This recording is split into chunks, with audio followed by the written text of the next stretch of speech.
శివాజీ మహారాజు గురించి ఇవాళ శివాజీ మహారాజుని మతోన్మాదులు తమ యొక్క సింబల్ గా వాడుకుంటారంటే మనం సిగ్గుపడాలండి. మనం ఏం పని చేయట్లేదు అర్థం. శివాజీ మహారాజు మీరు ఆశ్చర్యపోతారు, భారతదేశంలో ఇలాంటి గొప్ప మహానుభావులు వస్తారండి.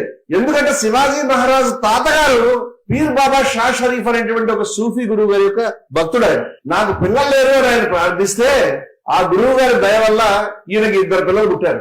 ఆ గురువు గారి పేరు మీద ఆయన పేరు షా షరీఫ్. ఒక పిల్లవాడి పేరు షాజీ, ఒక పిల్లవాడి పేరు షరీఫ్ జీ అని పెట్టుకున్నాడు ఈయన. ఆ షాజీ కొడుకే శివాజీ. హిందూ ముస్లిం ఐక్యత స్రవంతి యొక్క బిడ్డ ఆయన. అందుచేత ఆయన ఏనాడు విద్వేషంగా చూపలేదు. ఆయన పట్టాభిషేకానికి రాయగడ్డను అలంకరించినప్పుడు అనేక దేవాలయాలు కట్టారు. ఆయన చూడడానికి వచ్చాడు. రేపు పట్టాభిషేకం లేకపోతే వచ్చే నెలలో అంటే ఆయన తనిఖీ చేయడానికి వచ్చాడు. ఏమయ్యా ఇన్ని గుళ్ళు కట్టారు కదా, మరి నా పౌరుల్లో కొంతమంది ముస్లింస్ ఉన్నారు, వాళ్ళ గురించి ఒక మసీదు కూడా మీరు అట్లా చూడన్నారు. వీళ్ళు గుండె అయిపోయింది. ఈయన మాట అంటే వాళ్ళకి తెలియదు. మసీదులు కొలదయాల్లో దాచికి ఎలా అర్థమవుతుంది చెప్పండి విషయం.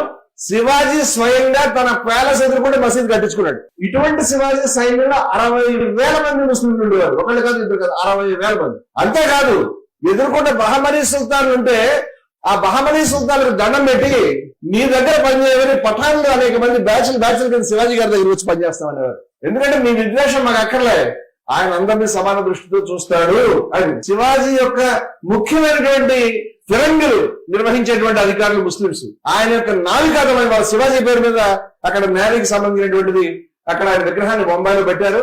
శివాజీకి సంబంధించిన నేవీ నిర్వహించేది ముస్లింస్.